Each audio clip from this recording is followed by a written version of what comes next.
Hello everyone, today I would like to show you how to show file extensions in the Files app on iPhone. Let's have a look. Before start, make sure you are using iPhone iOS 16 or later. First, open Files app. Open the folder to show file extensions. Tap three dots button in the top right corner of the screen. Then select View Options at the bottom of the drop-down menu. Tap Show All Extensions. That's it. All the files in the current folder will now display their extensions. You will see the file name with extensions. So these are the steps to show all extensions in the Files app on iPhone.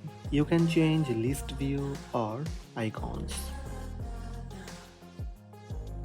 To turn off extensions on Files app, similarly tap three dots, then tap View Options, then uncheck Show All Extensions. That's it. Extensions hidden. Hope this video helped you. Please subscribe my channel by tap subscribe button. Also tap the bell icon to receive notifications about all new videos.